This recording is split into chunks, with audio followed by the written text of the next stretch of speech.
وأساتذتنا وعلمائنا وحبائبنا وشيوخنا ومشايخنا وطلابنا وطالباتنا وجماعاتنا وأطبائنا وممرضينا وممرضاتنا وموظفينا وموظفاتنا ومساهمينا ومساهماتنا وبلادنا وكل بلاد المسلمين وجميع المسلمين والمسلمات والمؤمنين والمؤمنات في كل مكان وزمان فيا قاضي الحاجات اللهم احفظنا مما نخافه ونحذره فأنت خير حافظا فأنت خير حافظا فأنت خير حافظا وأنت أرحم الراحمين رب إني لما أنزلت إلي من خير فقير رب إني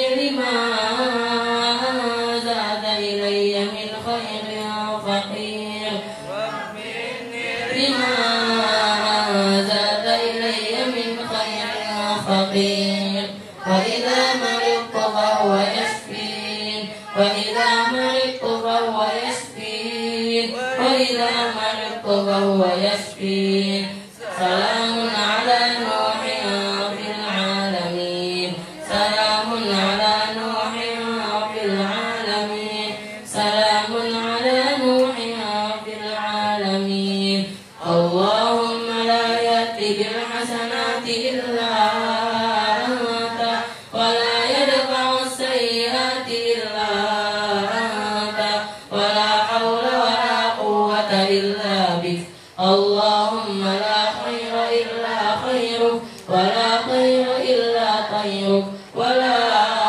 إله غيرك لا إله إلا أنت سبحانك إني كنت من الظالمين اللهم إنا نعوذ بك من جهد البلاء ودرك الشقاء وسوء القضاء وشماتة الأعداء اللهم اكشف عنا البلاء والوباء والغلاء والقهد وجميع الأمراض وموت الفجأة والطاعون ما لا يكشف غيرك اللهم إنا نعوذ بك من زوال نعمتك وتحول عافيتك وفجاءة نقمتك وجميع سخطك اللهم أنت ربي لا إله إلا أنت خلقتني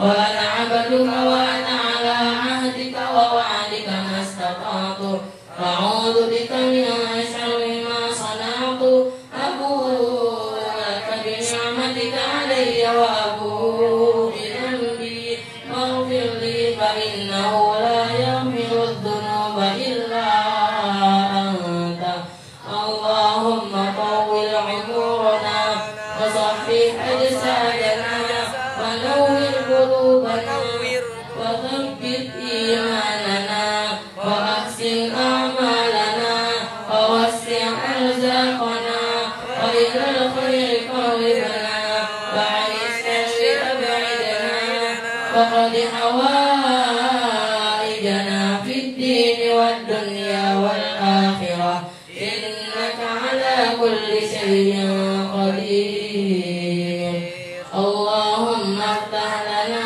أبواب الخير وأبواب البركة وأبواب النعمة وأبواب الرزق وأبواب القوة وأبواب الصحة وأبواب السلامة وأبواب العافية وأبواب الجنة اللهم افتح لنا أبواب الخير وأبواب البركة وأبواب النعمة وأبواب الرزق وأبواب القوة وأبواب الصحة وأبواب السلام الرحمة وأبواب العافية وأبواب الجنة.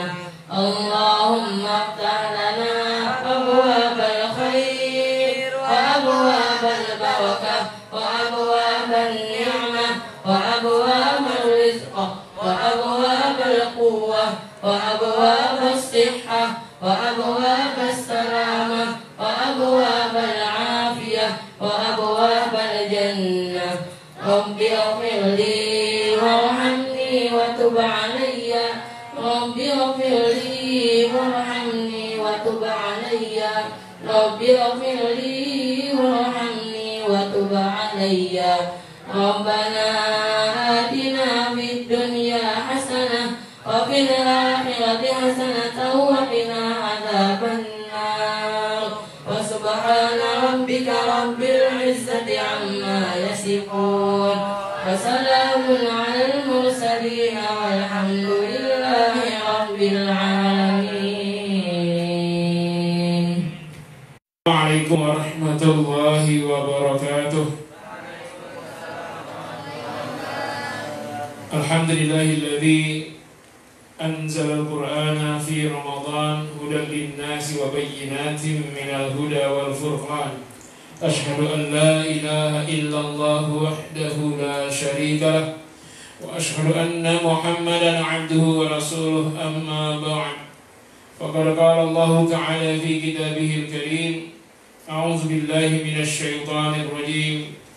Inna Allah ya'murukum an tu'addul amanati ila ahliha wa idza hakamtum bainan nasi an tahkumu bil 'adl. Inna Allah ni'ma ya'izukum bih. Inna Allah kana sami'an basira. Shadaqallahul 'azim. Allahumma arhamna bil Qur'an. Bapak Ibu yang saya muliakan, yang ada di rumah masing-masing atau jemaah Masjid Jami Pintar Jaya 1, yang saya muliakan, semoga amal ibadah antum semua diterima Allah Subhanahu wa taala di bulan Ramadan ini, dipergandakan pahalanya dan dijadikan sebagai manusia yang takwa. Alhamdulillah, syukur pada Allah, hari ini kita sudah beberapa hari puasa Ramadan 1441 Hijriah di tengah wabah pandemi corona, dan semoga semakin meningkatkan pahala kita karena besarnya tantangan berimplikasi kepada besarnya pahala dari Allah. Salam dan salam semoga selalu terlimpah dan curah wajibnya tercinta Nabi Muhammad sallallahu alaihi wasallam, yang telah mengajarkan kita untuk menjadi pemimpin yang adil. Kullukum ra'in wa kullukum mas'ulun an ra'iyatihi. Setiap kalian adalah pemimpin dan setiap kalian akan dimintakan pertanggungjawaban terhadap kepemimpinannya, rakyat yang telah dia pimpin itu. Pada kesempatan ini kita akan membahas tema, yaitu nilai sebuah amanah dan jabatan publik.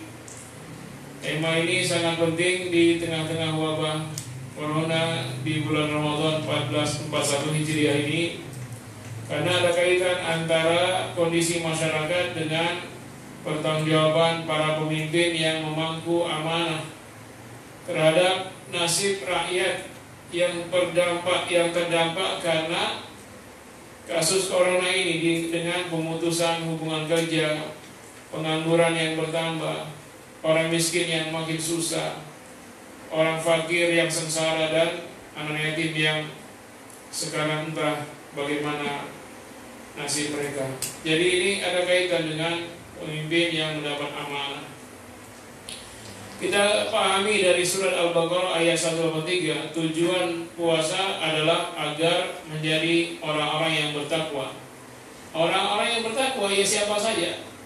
Rakyat yang bertakwa, pengusaha yang bertakwa, ulama yang bertakwa, intelektual yang bertakwa, pedagang yang takwa, termasuk pemimpin-pemimpin yang bertakwa. Siapa pemimpin yang bertakwa? Pemimpin yang ketika diberi amanah mereka adil, mereka mengemban amanah secara adil. Kalau surat An-Nisa ayat 58, tadi di mukadimah saya bacakan, Allah memerintahkan kita untuk menunaikan amanah. Innallaha ya'murukum an tu'addul amanat ila ahliha. Sesungguhnya Allah telah memerintahkan kalian semuanya untuk menunaikan amanah. Menunaikan amanah sepenuhnya sesuai dengan tanggung jawabnya. Ila ahliha, kepada orang yang berhak menerimanya. Pemimpin menunaikan amanah kepada rakyatnya. Orang yang bekerja kepada satu perusahaan bertanggung jawab pada perusahaannya. Ya, kemudian sebuah lembaga negara, ya, pemimpinnya atau pejabatnya bertanggung jawab kepada rakyat yang dimana mereka dituju sebagai pemimpin tersebut. Karena itu Allah berfirman, wa idza hakamtum bainan nas, kalau kalian menghukumi manusia, antahkumu bil adl, hendaklah kalian menghukumi dengan adil. Innallaha ni'ma ya'izukum bih, sesungguhnya Allah sebaik-baik memberi nasihat kepada kalian tentang amanah ini. Innallaha kana sami'an basira, sesungguhnya Allah Maha mendengar lagi Maha melihat. Nah, jadi inilah pemimpin yang takwa, yaitu yang adil, menunaikan amanah sesuai dengan porsinya. Kalau dia seorang pemimpin, dia amanah kepada seluruh rakyatnya. Seluruh kita dituntut untuk bertanggung jawab terhadap kepemimpinan kita ini. Jadi orang yang bertakwa itu, kalau dia pemimpin, maka pemimpinnya memenuhi kriteria orang-orang yang bertakwa. Bagaimana kita tahu pemimpin itu bertakwa? Tentu saja pemimpin itu terkait dengan hablum minallahnya sangat kuat, sangat taat. Contoh ketika memilih siapa yang layak memimpin menaklukkan Konstantin, maka disuruhlah semua tentara-tentara yang sangat kuat. Ditanyalah mereka, bukan ditanya bagaimana kuat mereka main pedang, bagaimana kehebatan bela dirinya, bagaimana senjatanya, mematikannya, bagaimana. Tidak itu ditanya. Tapi ditanya, siapa di antara kalian yang tidak pernah telat sholat berjamaah ke masjid, berdirilah. Yang sering telat duduk saja, maka berdirilah banyak pemuda-pemuda. Kemudian ditanya lagi dari pemuda yang berdiri ini, siapa di antara kalian yang tidak pernah ketinggalan sholat tahajud, maka berdiri. Yang pernah tinggal, duduklah. Maka semuanya duduk kecuali Muhammad Al-Fatih. Maka dialah yang berdiri. Maka dengan pemimpin yang sangat dekat kepada Allah Subhanahu wa ta'ala, yang tidak pernah mengeluh kepada manusia karena senantiasa sholat malam, berkeluh kesahnya hanya kepada Allah Subhanahu wa ta'ala, tidak pernah meninggalkan sholat malam, menghafal Al-Quran, bahkan menghafal Sahih Bukhari Muslim, menghafal kitab-kitab hadis, ya, sudah tidak ada masalah terkait hablum minallahnya. Maka jadilah Muhammad Al-Fatih sebagai pemimpin penaklukan atas Konstantin. Maka dengan kepemimpinan Muhammad Al-Fatih, Konstantin bisa ditaklukkan. Inilah seorang pemimpin. Dia tidak ada lagi masalah urusan hablum minallahnya, tidak ada kendala lagi. Maka inilah pemimpin yang takwa, yang akan mengemban amanah, yang akan membela rakyatnya. Kalau kita tarik ke belakang sampai zaman Umar bin Khattab, maka contoh pemimpin yang ideal, yang mengemban amanah dan memangku jabatan publik dengan bertanggung jawab, sosok Umar bin Khattab ini tak ada duanya.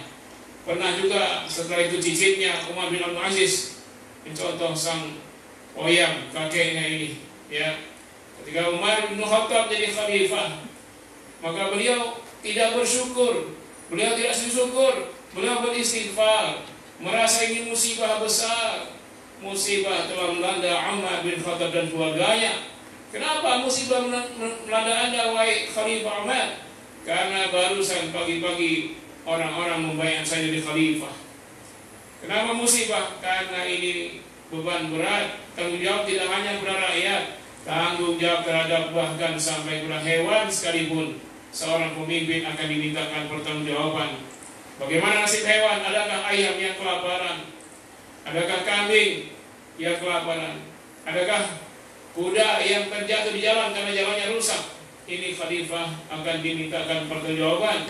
Bahkan Umar berkata, sekiranya ada satu pelepah, satu daun pelepah yang jatuh ke tanah pada saat umurnya belum saatnya jatuh, karena terzolimi, sang daun itu jatuh, maka jatuhnya di Irak, maka Khalifah Umar yang di Madinah akan dimintakan pertanggungjawaban di hadapan Allah. Bayangkan, satu daun yang masih hijau, yang mestinya tidak jatuh menjadi tanggung jawab sang khalifah. Beliau pun berkata, sekiranya ada sebuah keledai ya terjatuh di sebuah jalan di Irak, maka khalifah di Madinah dimintakan pertanggungjawaban di hadapan Allah Subhanahu wa taala. Kenapa khalifah tidak meluruskan jalan tersebut sehingga keledai terperosok di dalamnya? Begini seorang pemimpin, jangan bicara soal manusia. Pemimpin ini ketika orang-orang rakyatnya semua tidur nyenyak, beliau tidak bisa tidur nyenyak karena tanggung jawabnya kepada rakyat. Maka Umar setiap malam belusukan, dia mencari apakah ada rakyatnya yang kelaparan, yang tidak bisa tidur nyenyak karena menahan dingin sambil menahan perut yang sangat lapar. Berhari-hari belusukan bersama asistennya Asram, tidak ketemu juga. Akhirnya radius untuk belusukan di malam hari, saat rakyatnya tidur nyenyak, khalifah tidak tidur nyenyak, mencari apakah ada rakyat yang kelaparan. Maka sampailah ke perbatasan jauh dari Madinah, mendapati satu rumah yang dilihat di situ ada seorang ibu yang sedang menenangkan anaknya. Umar dan asistennya mendengar dari luar, "Ibu lapar, ibu lapar. Sebentar lagi makan nak, sebentar lagi. Tapi udah lapar sekali, umi lapar. Sebentar lagi makan nak."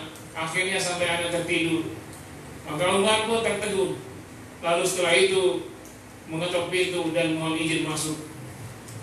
Setelah diizinkan masuk, kemudian dilihat, ya, "Wahai ibu, apa yang kau masak? Dari tadi anak-anakmu merintih minta makan, tak kau beri makan. Engkau hanya berkata sebentar lagi masak, sebentar lagi matang. Apa yang kau masak?" Lalu dilihatlah, ini yang saya masak. Ini yang saya masak. Pas dilihat periuknya berisi batu-batu. Bagaimana bisa matang batu yang dimasak? Maka Umar pun marah kepada sang ibu. "Wahai ibu, Anda telah zalim kepada anak Anda. Kenapa Anda membohongi anak Anda? Hoak ini. Ya, anak Anda sudah menunggu-nunggu, ternyata nggak matang-matang, pantaslah nggak matang. Ini batu. Anda zalim kepada anak Anda." Kata ibu apa?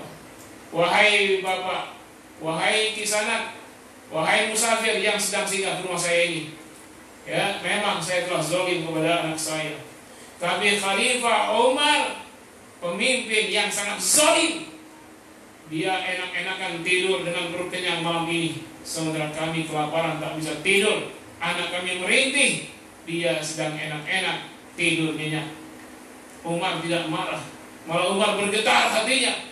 Oh, begitu ya pemimpin ibu Umar bin Khattab. Iya, memanglah dia pemimpin zalim, bengis dan sadis. Aku tak sudi dengan pemimpin seperti itu. Akhirnya Umar pun bergetar hatinya, pamit minta izin. "Wahai ibu, saya izin sebentar ya, saya keluar."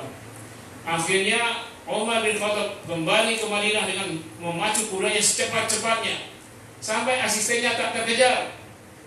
Di perjalanan menuju ke Madinah, menuju Baitul Mal, ya, Asram ini merasakan di tengah malam yang bulannya terang benderang, bintang gemintang, kok ada hujan lebat. Merasakan hujan lebat, tapi bukan dari atas, tapi dari depan. Karena saking kencangnya Umar bin Khattab memacu kudanya, ya, terasa ada air. Kok air hujan tapi hangat-hangat? Tahukah itu air apa? Ternyata itu adalah air mata sang khalifah. Menangis terseduh-seduh sambil memacu kuda sekencang-kencangnya.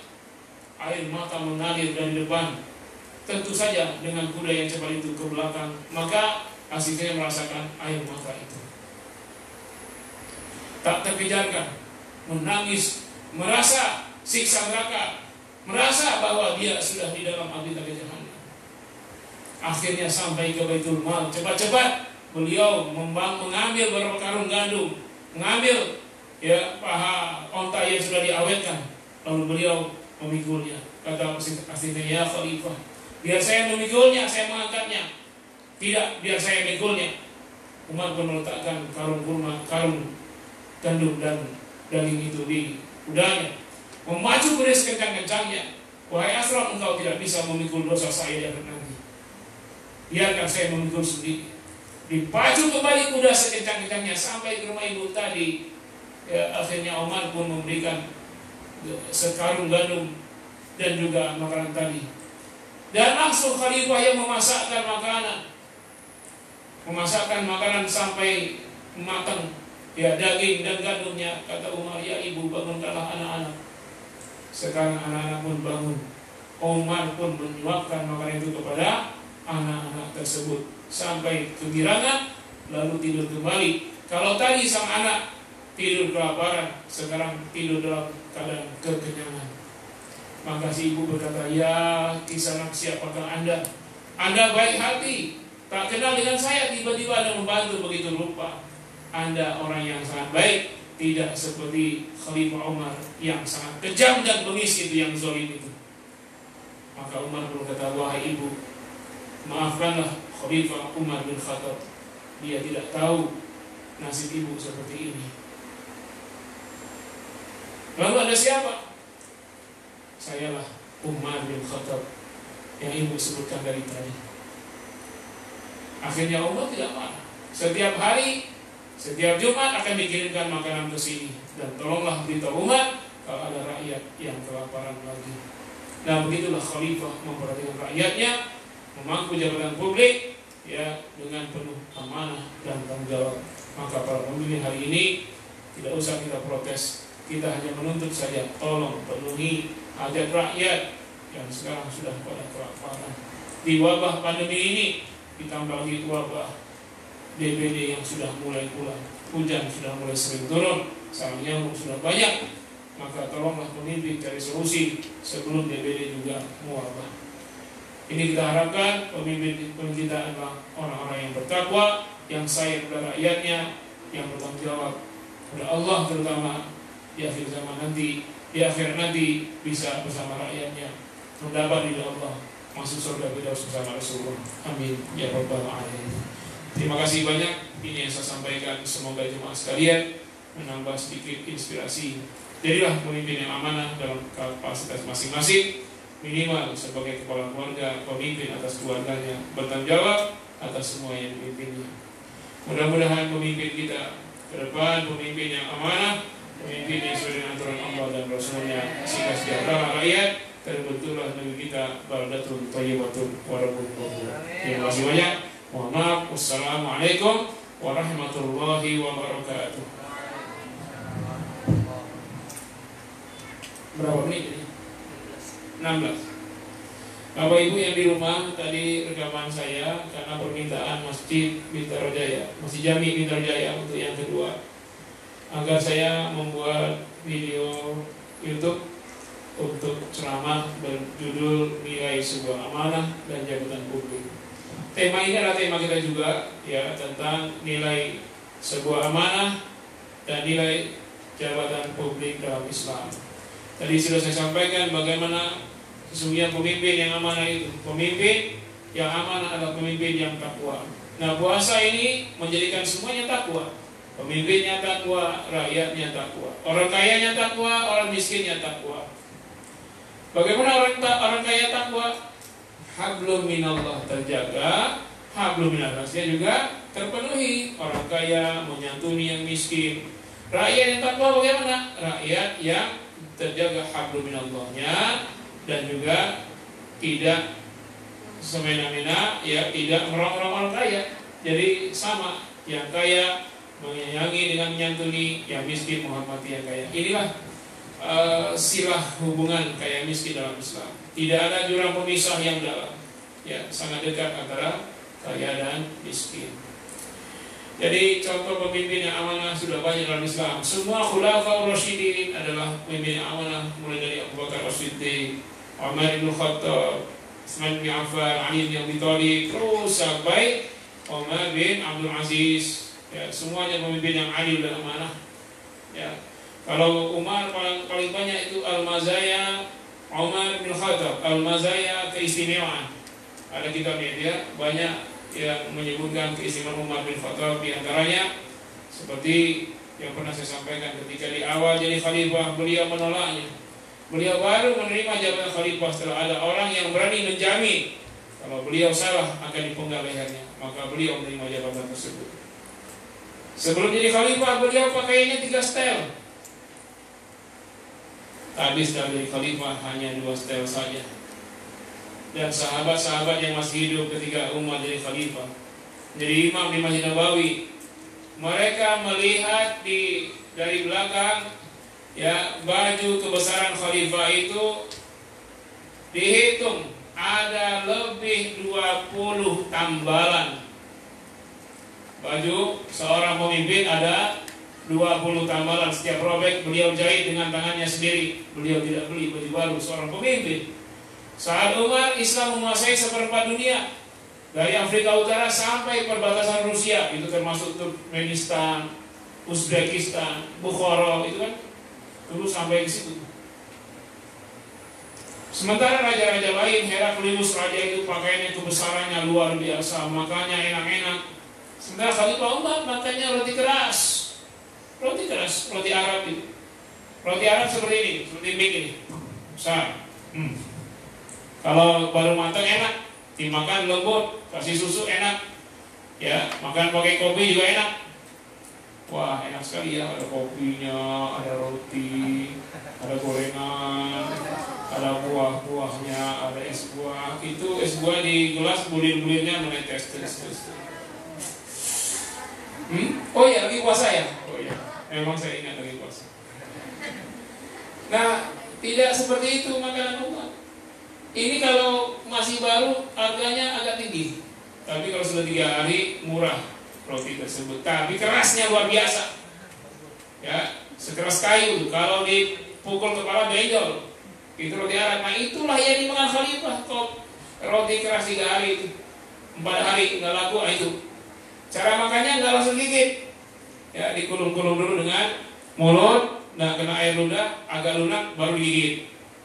Itu cara makan roti keras itu. Umar makan roti keras waktu jadi khalifah. Sementara anaknya Abdullah bin Umar, Ibnu Umar, seorang pengusaha, penjual dan peternak sapi, kambing, unta. Kebetulan ketika Khalifah Umar jadi khalifah, naik omsetnya. Ya, jadi kaya itu Ibnu Umar. Sampai-sampai dia dipaksa oleh orang lain. Ya Abdullah bin Umar, hai Ibnu Umar, suruh abimu itu makan yang enak, pakai pakaian yang indah-indah yang besar. Kami nggak enak kalau kami makan enak sementara khalifah makan roti keras. Kami tak enak sementara kami pakai baju yang bagus, khalifah pakai baju 20 tambalan. Suruh abimu itu makan roti yang keras.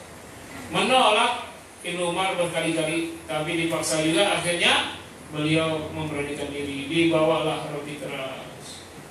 Ya Abi, ini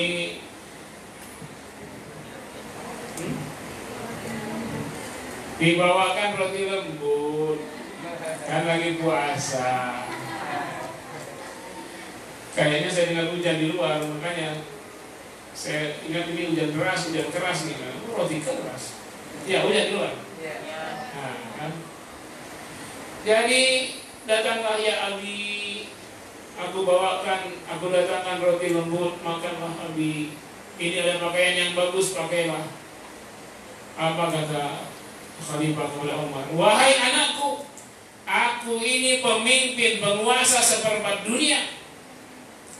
Kalau aku mau, aku mampu menyewa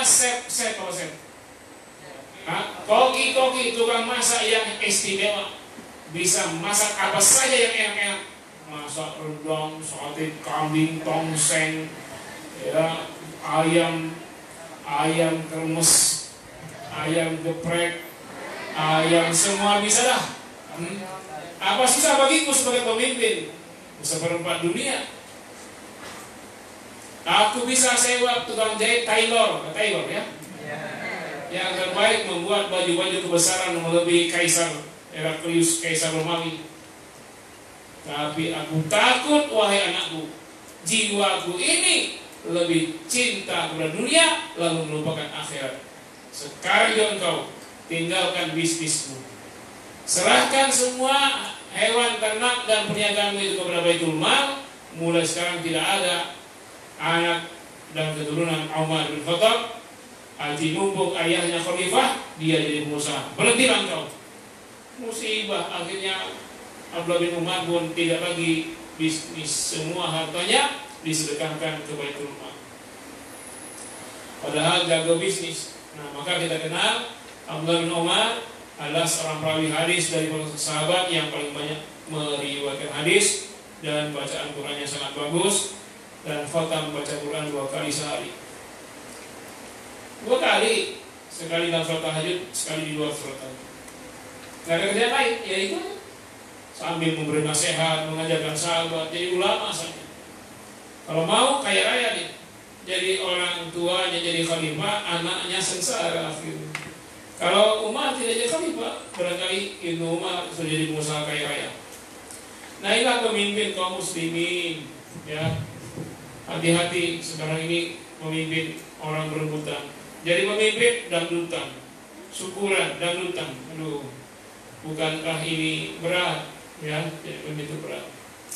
Baik, sampai di sini penjelasan saya tepat jam 16.30. Mari kita lanjutkan dengan tanya jawab dengan tema nilai sebuah amanah dan nilai sebuah jabatan publik. Silakan. Ada? Sudah lemes ya kayaknya para penonton. Pak Ustaz, yang menggugurkan itu yang jadi imam. Yang megang Quran itu yang jadi imam, tapi di Masjidil Haram makmum belakang imam megang Quran, itu gimana? Iya, dalilnya megang Quran itu karena megang anak Nabi lagi sholat, megang cucunya, cucu dari Hafsah ya kalau nggak salah, ya dari anak Hafsah dan cucu. Nah itu Nabi pegang cucunya. Nabi ketika itu jadi imam, ketika rukuk ditaruh dulu, berdiri lagi dipegang lagi, digendong lagi. Nah, mengkias dari memegang anak, maka yang memegang Quran lagi sholat itu ya imam. Ya, sedangkan makmum tidak dibutuhkan. Makanya keliru kalau di mana-mana masjid, kalau kok di Masjid Haram yang megang Quran itu belakang imam, makmum, itu yakin saya bukan ulama itu. Karena di Masjid Haram yang di belakangnya nggak perlu pegang Al-Quran, karena sebenarnya hafiz 30 juz semua, di kepalanya ini Quran semua. Saya pernah diseret ke belakang gara-gara nggak ngerti, saya kepengen di belakang imam. Wah, udah mau sholat tuh 40 menit sebelum sholat. Dia bilang, ya Habibi, roh. Nah, dia panggil Habibi, lembut kan? Nah, saya kira karena dipanggil Habibi, oh berarti saya boleh duduk sini, persis di belakang imam. 30 menit sebelum sholat, agak keras dia, ya akhi, akhi lagi bahasanya. Jadi pertama apa tadi? Habibi. Yang kedua, akhi, ya akhi. Yang suruh pindah. Ini tempat para hafiz-hafiz ini. Saya nggak tahu. Pertama kali semangat sekali. Tahu-tahu udah tinggal 10 menit lagi komat, roh, nggak dipanggil lagi saya.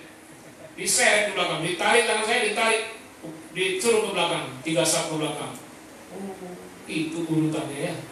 Saya kira dipanggil Habibi, oh kamu Habibi ya, boleh saja kamu duduk paling depan. Itu cara menyapanya, lembut, sedang, baru kasar. Dia kasar, ditariknya, belakang. Tarik. Nah itu, jadi yang disuruh belakang imam tuh hafiz semua. Jenggotnya panjang, putih-putih. Kalau Ustaz Syekh, pokoknya selalu ada Syekh Sudais di belakangnya. Kalau imam-imam yang muda-muda itu, Al-Juhaini misalnya jadi imam, Syekh Sudais di belakangnya. Nggak perlu lagi yang pakai Quran. Nah kalau kalian lihat yang pakai Quran itu bukan Syekh, jemaah dari India, jemaah dari Indonesia, dari Legoso kali gitu. Ya, itu ya. Jadi kalau mengkias perbuatan Nabi, ketika memegang anak cucunya, Nabi jadi imam. Jadi kalau mengkias ke situ, yang pegang Quran imam. Tapi kalau di belakangnya sudah banyak makmum hafiz, ya nggak usah lah dia pegang Quran. Yang belakang itu bertanggung jawab, yang ngantuk yang belakangnya. Kenapa ada pernyataan seperti ini yang minta Quran diterima? Karena sekarang di seluruh dunia banyak bermunculan imam-imam baru. Tahu imam baru? Ayah-ayah di rumah itu kan imam baru, nggak ke masjid kan? Tarawih jadi imam. Nah, supaya bacanya jangan itu doang, maka caranya dua. Pertama, taruh meja agak tinggi di dekat sholat imam, tuh taruh di depan Quran. Sambil sholat bacalah, boleh. Itu cara pertama. Cara kedua, peganglah Qurannya, boleh juga kalau nggak ada meja tingginya. Khawatir juga kalau taruh di situ ya, lagi yang baca, pas sudah balik taruh di kipas angin, walak dia, waduh hilang. Pakai jepitan itu ya. Tapi kalau pakai jepit sudah habis, tanggung airnya belum habis, mau balikin kejepit. Tapi siasatilah, itu sholat sunnah, sholat tarawih. Itu kenapa ada ungkapan seperti itu? Karena banyak ayah-ayah sekarang jadi syekh, jadi imam-imam besar di rumah masing-masing. Apakah seorang yang berbalik bisa mendapat Lailatul Qadar? Bisa. Rajin-rajinlah ibadah malam Ramadan, jangan tidur. Dari abinya Nasya. Nasya sudah berapa juz? Berapa? 20? Sudah 20 juz. Abinya Nasya sudah 20 juz. Nesya 20 juz. Tolong beliin baju baru di lebaran. Assalamualaikum. Waalaikumsalam. Penjelasannya, bagaimana status hadis yang menjelaskan akan terjadi suara keras dan huru hara setelahnya apabila pertengahan Ramadan jatuh pada hari Jumat? Status hadis bahwa terjadi suara dentuman keras huru hara di pertengahan Ramadan yang jatuh hari Jumat, itu banyak ulama hadis telah mentakhrijnya dan dia tidak sampai derajat sahih. Hasan pun tidak, maka lebih pada dhaif. Kalau dia banyak, maka dia jadi hasan nilai itu. Nah, sementara keimanan pada hari akhir itu termasuk rukun iman. Rukun iman perkara akidah, maka perkara akidah membutuhkan hadis sahih, bahkan mutawatir. Nah, itu jawaban saya. Tapi ada pendapat yang mengatakan hadis dhaif pun kalau terbukti menjadi sahih. Wallahu a'lam. Yang penting bersiap-siap saja. Berarti tinggal rumah ini. Jumat itu berapa? Jumat depan? Belum lah, bertanda lama. Apa Ramadan Jumat ya? Tanggal 15 Jumat satu lagi, 2 kali Jumat lagi. Banyak bertobat. Tapi bertobat juga kapan saja, bukan karena itu. Sekarang juga setelah ini bertobat, banyak bertobat kepada Allah. Boleh nggak kita ngupil pas puasa bulan, apa hukumnya? Nggak boleh ngupil waktu puasa maupun tidak puasa. Bukan kaitan dengan Ramadan, tapi virus corona. Ya, karena dari tangan itulah corona masuk ke hidung, ngupil dia. Corona. Walaupun tidak membatalkan puasa, tapi mendatangkan corona. Mungkin jilat lagi. Kalau jilat batal puasa. Ya, nggak boleh ngupil walaupun tidak ada puasa. Kenapa? Karena sarana penyebaran virus corona lewat tangan. Tangan yang ke mulut, tangan yang ke hidung. Jangan kalian cuma bikinnya puasa doang. Coronanya kita jaga sampai 2 bulan sekarang ini, corona ini loh. Wah, tidak mau berkali puasa. Saya nggak mau jawab itu. Yang jelas tidak boleh. Selain jorok, ya menjadikan lebih cepat kena corona. Jadi tangan ini jangan itu hidung, mulut dan telinga dan lain-lain muka sebelum cuci tangan pakai sabun dan dibilas dengan air mengalir. Ketika mencucinya 20 menit ketika pakai deterjen dan sisanya dengan air mengalir sampai bersih. Ya, bukan perkara puasanya ya, karena corona. Ustaz, apakah seorang mualaf yang kaya juga punya hak zakat? Bagaimana dengan seorang mualaf tapi dia seorang yang miskin, apakah mendapat hak zakat? 2 kali lipat. Kalau orang mualaf yang miskin dapat zakat, enggak 2 kali lipat, bisa 2 kali, 3 kali, 4 kali. Kalau jatah yang lain sudah dapat. Kalau malamnya kaya, kasih juga. Ya, bahkan kalau raja yang masuk Islam, kasih lebih banyak supaya hatinya lembut sehingga rakyatnya berikut masuk Islam. Bukan karena kaya karena miskinnya, karena mu'alafnya. Baik dia kaya maupun miskin. Kalau dia miskin bisa 2 kali lipat, 3 kali lipat. Saya malah menjalankan zakat bukan seperti kebanyakan di masjid-masjid bagi rata, setiap orang yang terima zakat sudah habis. Kalau menurut saya ide saya bukan begitu. Di sebuah kampung panitia zakatnya masjid. Nah, terkumpul uang zakat agak banyak, zakat mal.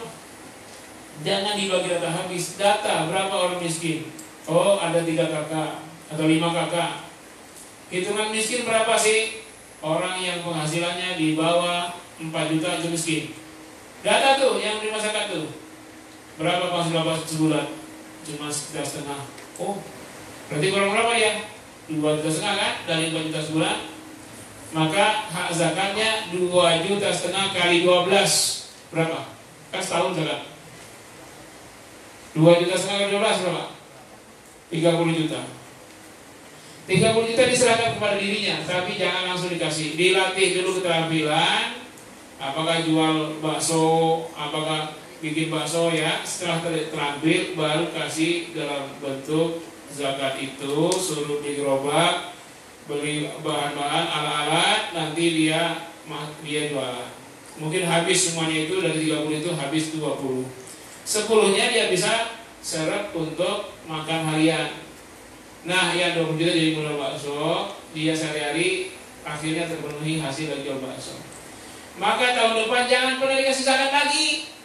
Tanya kepada dia, mana zakat Anda? Nah, jadi tidak selamanya penerima zakat terus menerima zakat.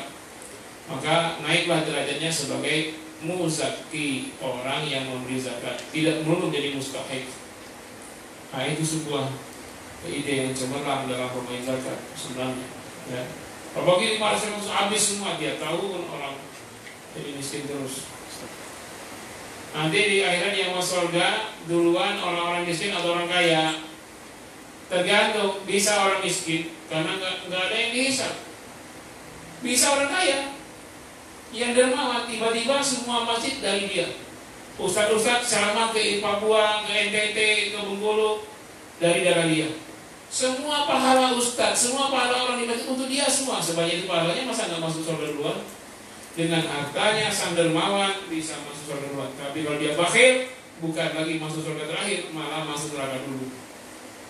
Maka dijadikan setrikaan itu, emas dan peraknya itu. Patut wa biha tibahum wa junubuhum. Ya, dijadikan setrikaan untuk menserika kening-keningnya dan juga punggung-punggungnya. Dari ibunya Salsa. Ibunya Salsa, Bu Eti. Tanya, Salsa berapa juz? Berapa? Berapa? 15. Salsa Allah 15 juz, Bu. Oh, orang Aceh ya. Khomstas sudah, khomstas. Khomsata ya. 15 juz. Assalamualaikum.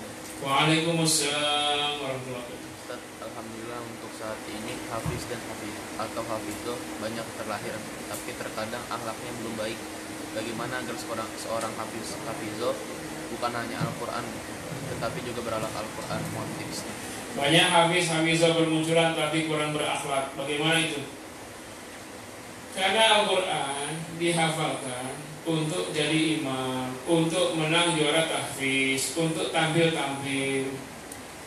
Itu hilangkan. Kalian tampil, kalian lomba tahfiz, anggap saja itu sarana murojaah hafalan. Coba kalau lomba kan jadi hafal banyak kan?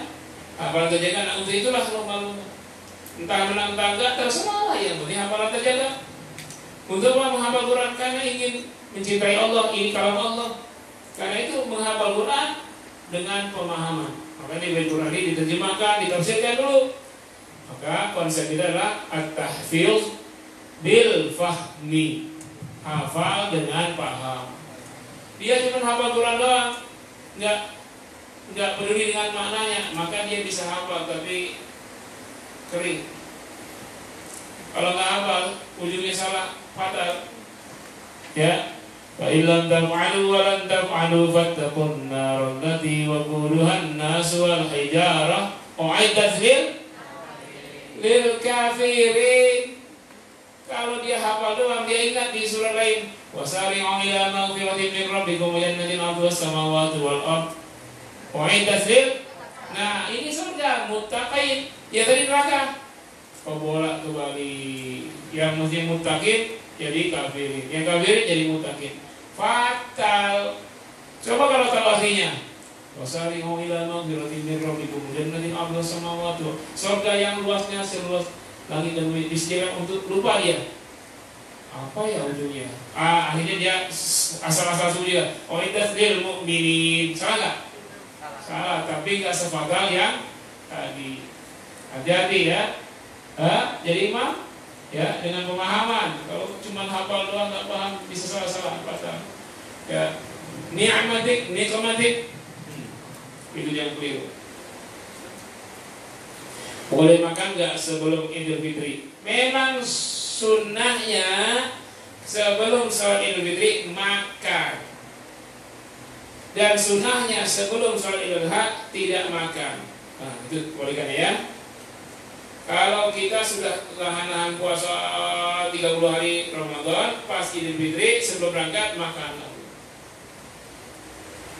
Tapi kalau Idul Adha jangan makan dulu, sholat dulu, habis pulang sholat baru makan.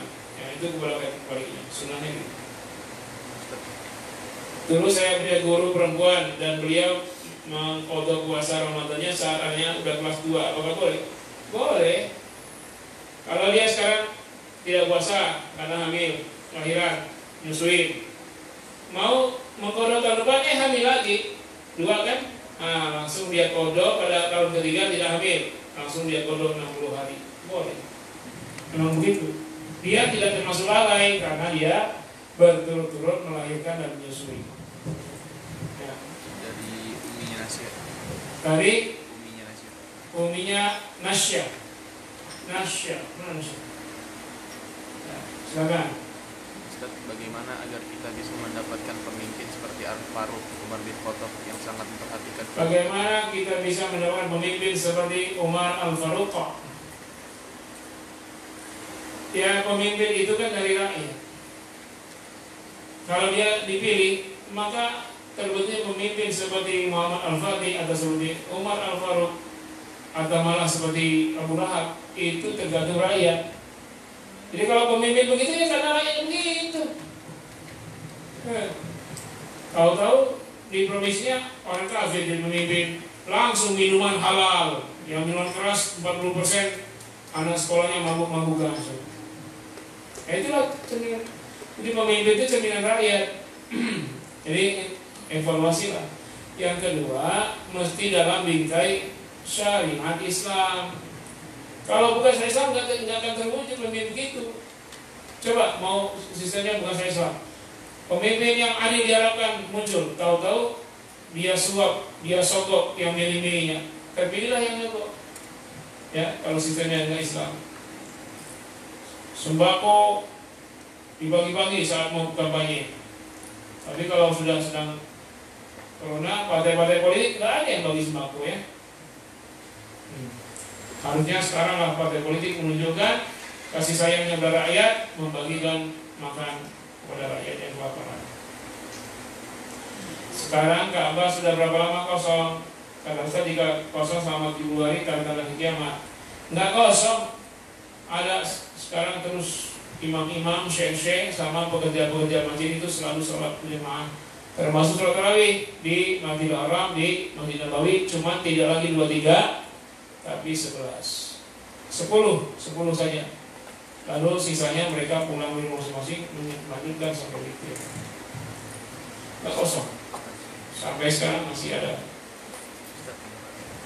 Dari uminya Haura dan Mazaya.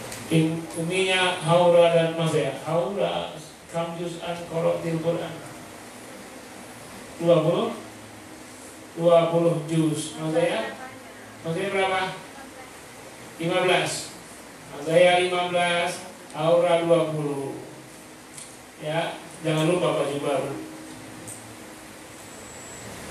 Assalamualaikum. Assalamualaikum. Pemimpin tergantung gimana rakyatnya. Maksudnya seperti apa? Pemimpin tergantung bagaimana rakyatnya. Maksudnya kan yang kalau sistem Islam kan ada yang dibaiat oleh rakyat. Nah, itulah yang jadi pemimpin. Tentu saja kalau rakyatnya ini soleh, pemimpin yang terpilih soleh. Kalau yang toleh, ya toleh juga. Tidak hanya tergantung rakyat dan sistem.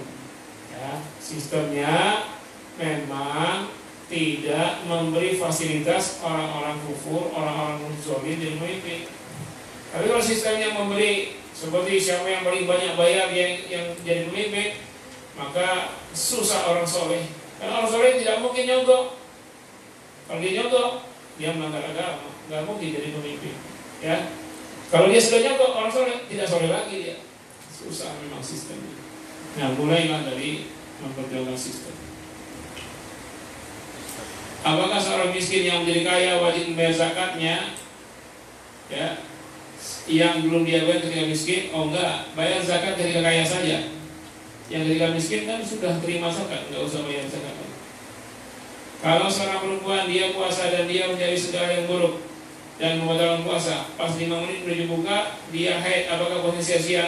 Puasanya batal tapi tidak sia-sia. Pahala puasanya Allah terima, tapi dia tetap wajib mengqadha di hari yang lain. Walaupun 1 menit jelang buka puasa haidnya batal puasanya, tapi pahala puasa itu dia sudah dapatkan. Cuma tetap wajib mengqadha di hari yang lain. Malaikat Jibril dia talqin Nabi, contoh 1-5 langsung dibaca pakai 7 qiraat, tidak. Ya, ketika menunaikan surat Al-Alaq, Malaikat Jibril dengan Iqra bismillahirrahmanirrahim khalaqal insana dengan baca itu.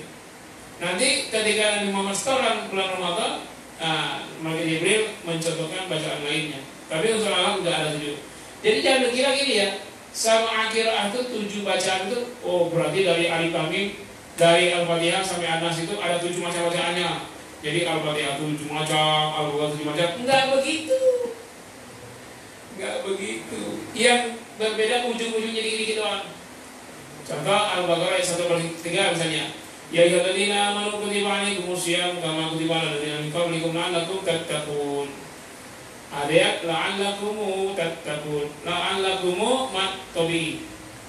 Nah, ada yang kalau ketemu hamzah dia kayak mal wajib. La'an apa misalnya yang ketemu hamzah. In antum amantum saya. In antum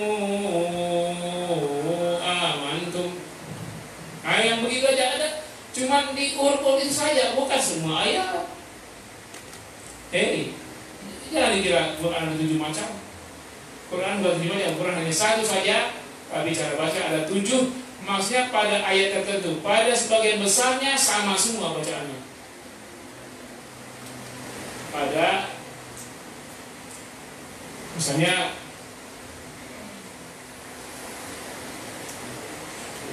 Alladzi khalaqal mauta wal hayata liyabluwakum ayyukum. Nah, itu qiraah Hafs. Kalau Warsh ya Alladzi khalaqal mauta wal hayata liyabluwakum ayyukum ahsanu amala. Ya, cuma itu aja dari 30 ayat Tabarok itu semuanya sama, ujung situnya sedikit. Nah, Dari ibunya Siti Zahra. dari ibunya Siti Zahra. Mana Zahra? Siti Zahra yang mana? Zahra sendiri bingung saya. Zahra mana Zahra? Oh, yang pakai Siti mana? Oh, Siti yang paling belakang. Ya, Siti Zahra yang kelas 10, Zahra yang kelas 9. Ini dari ibunya Siti Zahra. Udah berapa juz? Berapa? 15. Ini saya agak puas sedikit. 15 juz. Bu, Siti Zahra 15 juz. Pesan sendal bagus.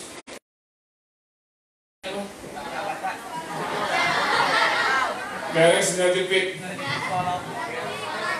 Ya. Assalamualaikum. Waalaikumsalam. Ustaz, apakah bangun untuk sahur sudah dianggap niat puasa? Apakah Bangun untuk sahur sudah dianggap bangun untuk sahur? Iya, bangun untuk sahur, memulai puasa itu jaga puasa nggak? Ya hatinya gimana? Sahur itu untuk puasa atau sahur untuk makan-makan biasa? Saya bangun sahur makan-makan enak saja, nggak ada niat puasa, nggak dapat. Nah, kalau saya makan sahur niatnya puasa sudah kena, itu sudah kena niat, baik diucapkan maupun tidak. Dan niat itu setiap malam.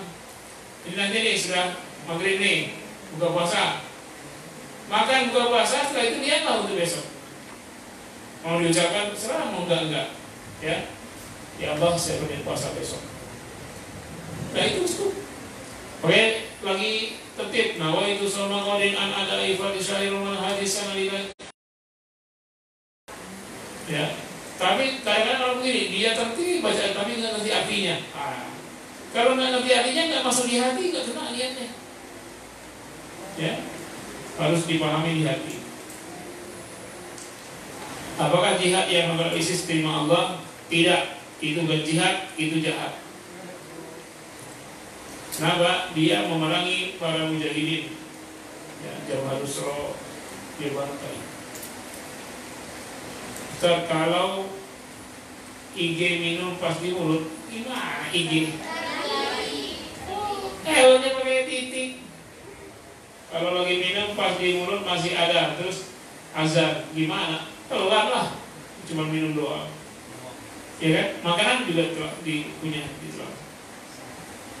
Tapi kalau masih dikirim, jangan. Udah rezeki kucing. Apakah sholat sah kalau gamis di bawah mata kaki? Sah. Karena kalau kentut nggak sah. Kalau pas puasa kita sabar nggak marah-marah, pas malamnya kita marah-marah, kayaknya sudah ditanya ini. Dendam namanya itu, nggak boleh. Kalau kalian marah lagi puasa pun, kalau untuk mendidik boleh. Bukan marah melampiaskan nafsu, tapi untuk mendidik santri. Kayaknya kita itu saya. Kalau pemimpin zalim dosanya kayak gimana? Semua nanti akan menuntut dia di hari kiamat sebanyak rakyat itu. Nuntut. Dosakah pemimpin zalim? Iyalah, dosa. Hadis yang katanya Rasulullah puasa saat nggak ada makanan itu bolehnya puasa tentu atau hari apa sih? Setiap hari asal puasa sunat boleh.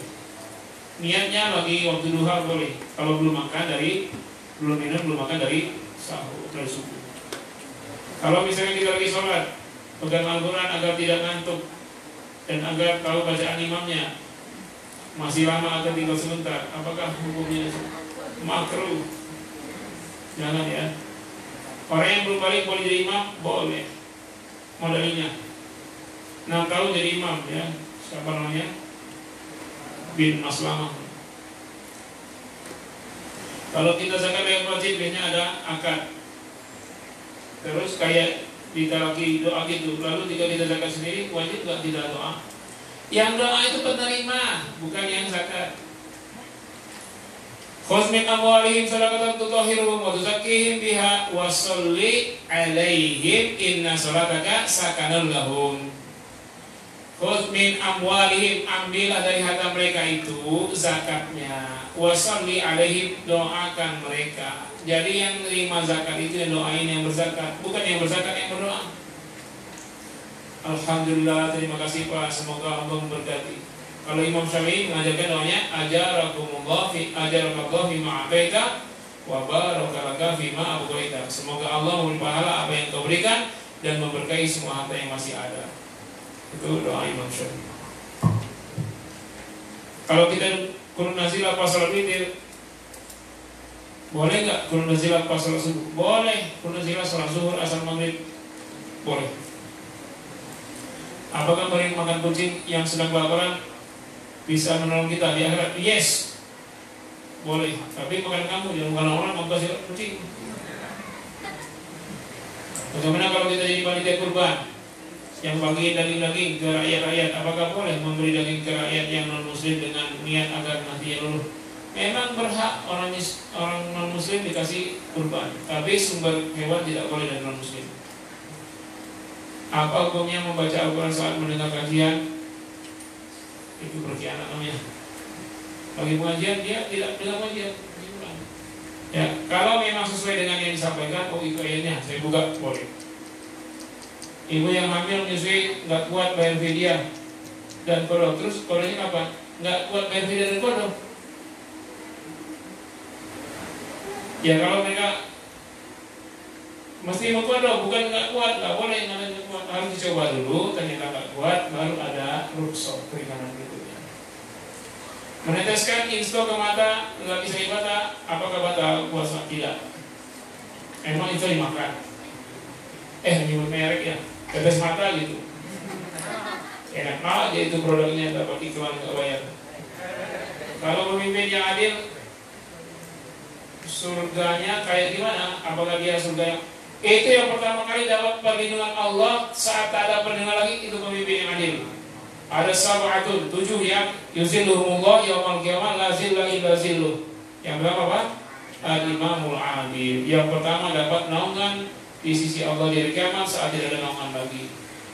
Pemimpin yang adil itu pertama masuk surga.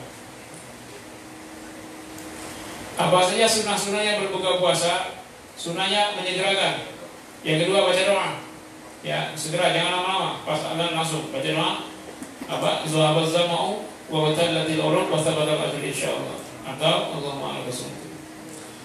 Kemudian makan kurma ganjil 3 biji, 1 atau 3 biji. Saya mau makan ganjil Ustaz berapa? 35 biji. Apa saja doa berbuka puasa tadi sahabat sama ada Allahumma al-rasul. Terakhir ini. Apakah ada kucing yang puasa? Ya tanyalah. Kucing yang di lockdown itu puasa ya? Ikut-ikutan ya. Kalau kucing puasa, ayam puasa, nah apa ditanya begitu? Dia tidak kewajiban, mau puasa mau enggak, tidak ada dosa. Dari ibunya Luna. Assalamualaikum Ustaz. Waalaikumsalam. Mau tanya, bagaimana kalau niat puasanya benar-benar lupa karena nggak disengaja? Bagaimana puasanya batal atau tidak? Bagaimana kalau benar-benar lupa sudah makan ya? Makan minum di bulan puasa, apakah batal? Kalau benar-benar lupa, saya berdoa, ya Allah, berilah saya lupa. Sudah 2 piring baru ingat, ya Allah. Kepengen bukan saya. Atau minum sudah habis 2 botol, ya Allah, saya kepengen lupa, saya puasa. Kalau kamu lupa, lalu sudah makan, sudah minum, berarti Allah yang kasih kamu makan minum lagi puasa itu. Sah. Puasa lanjut, ya perut kenyang. Nah, saya kepengen itu. Tapi karena kepengen lupa, jadi nggak terus, jadi nggak lupa. Kalau pura-pura lupa, dosa itu batal. Kalau lupa beneran ya, apakah mimpi basah batal puasa? Ada ini pertanyaannya.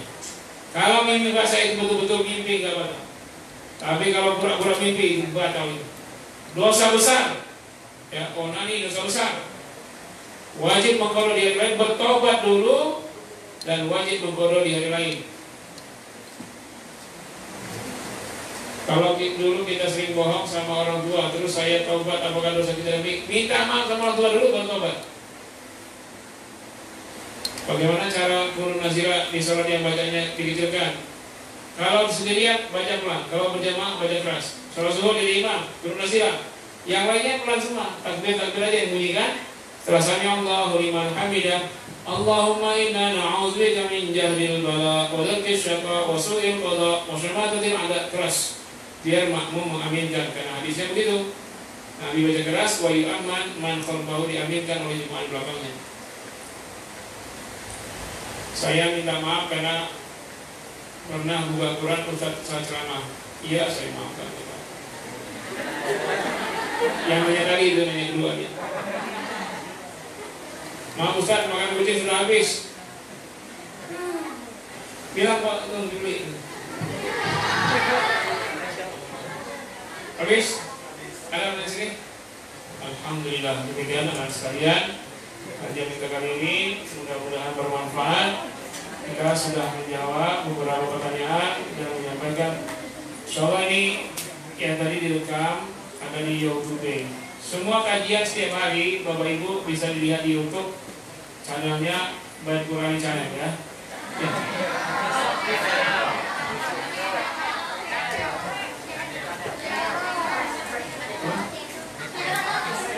Baik Qurani? Tahfiz. Baik Qurani tahfiz. Channel. Roti channel. Apa? Ada satu lagi Ada pertanyaan bonus? Ya, sekarang lagi diskon. dari ibunya Aulia dan Safina. Ibunya Aulia dan Safina. Berapa juz Aulia? Safina berapa juz? Aulia mana Aulia? Berapa juz? 50? 50 juz. 30. 13. Kalau 13 belum dapat sendal baru. Ya, sendal second beli nanti ya. Assalamualaikum Ustaz. Dalam situasi Diam, apa? Assalamualaikum Ustaz. Waalaikumsalam. Dalam situasi COVID sekarang sholat harus di rumah. Bagaimana jika pemimpin atau imam sholat tidak bisa menjadi imam? Akhirnya keluarga, suami, istri dan anak perempuan sholat sendiri-sendiri. Bagaimana hukumnya? Suami nggak bisa jadi imam, sementara sholat di rumah saja, akhirnya sholat sendiri-sendiri. Kalau sholat tarawih silakan, tapi sholat wajibnya berjamaah. Kalau sholat asar masa jadi imam? Nah, kalau alasan tak bisa jadi imam, alasan dibuat-buat. Minimal setiap kaum muslimin hafal sholat Fatihah kan? Udah baca Al-Fatihah. Masa nggak hafal Al-Ikhlas? Nggak baca Al-Ikhlas? Nggak hafal semua, buka Quran di depan. Nah, sambil imamin baca. Nggak ada alasan ya. Nggak ada alasan. Pokoknya bapak-bapak semuanya bapak jadi imam besar di rumah masing-masing. Sekarang jadi imamun kabirun fi buyutikum. Jadi imam besar di rumah masing-masing. Jadi bapak-bapak tetap harus jadi imam. Kalau memang nggak ada ya anaknya laki-laki.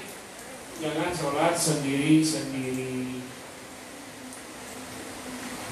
Boleh nggak sholat pakai kaos kaki? Boleh. Pakai sepatu aja boleh. Makanya wulunya menyabun 2 sepatu kan, supaya nggak dilepas. Masa wulunya nggak lepas, pas sholat lepas? Sama aja bohong. Kayak orang lagi perang, sholat.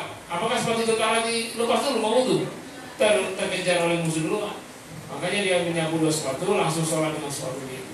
Pakai sepatu aja boleh, berlepas. Nah, karena alasan itulah maka yang pakai masker juga boleh. Kenapa?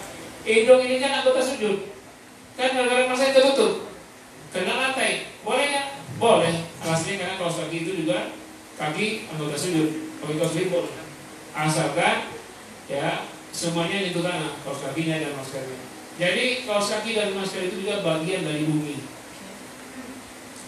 Tadi mau selesai ini. Sudah jangan apa lagi? Besok aja lagi. Bagaimana orang yang habis 30 juz mungkin, tapi perlakuan sehari-hari seperti orang muslim awam, biasa-biasa aja, nggak terlalu paham banget Al-Quran. Maka setelah hafal 30 juz, segera menghafal tafsirnya, memahami tafsirnya. Jadi jangan berhenti dengan hafalan saja. Kan ada hadis yang isinya, bacalah, naiklah, tempatmu di akhir bacaan Quranmu. Apa berarti orang yang belum tuntas hafal 30 juz, nggak bisa surga Firdaus? Maksudnya bacaan kamu, surgamu adalah ujung bacaanmu. Maksudnya sebanyak apa hafalannya. Ya. Kalau yang tidak hafal sebanyak apa bacaannya, itu enggak menentukan firdaus atau tidak, tapi kemuliaannya dibandingkan dengan unsur lain lebih mulia menghafal Quran. Habis. Yang tambah lagi, terakhir. Apa hukumnya memberi makan kucing dengan makanan yang mengandung babi? Nggak apa-apa. Haknya urusan kucing lah. Ya, nggak ada kaitan kucing haram makan babi, nggak ada. Tapi kalau sengaja, hati-hati kalau khilaf, maksudnya ngasih kucing kalau itu masuk mulut. Jadi kalau yang membabi dijauhi. Kalau memang ada sudah terlanjur, kasih kucing.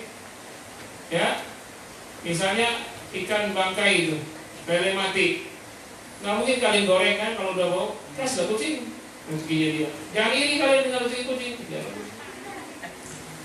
Ya, bisa lele itu makanannya yang kuning-kuning. Gimana? Ya udah jangan cemburu, dia aja makan aja.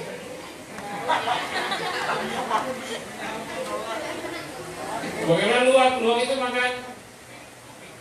makan kopi, lalu dia kotorin keluar, akhirnya kopinya diminum, jadi kopi luwak. Halal atau tidak?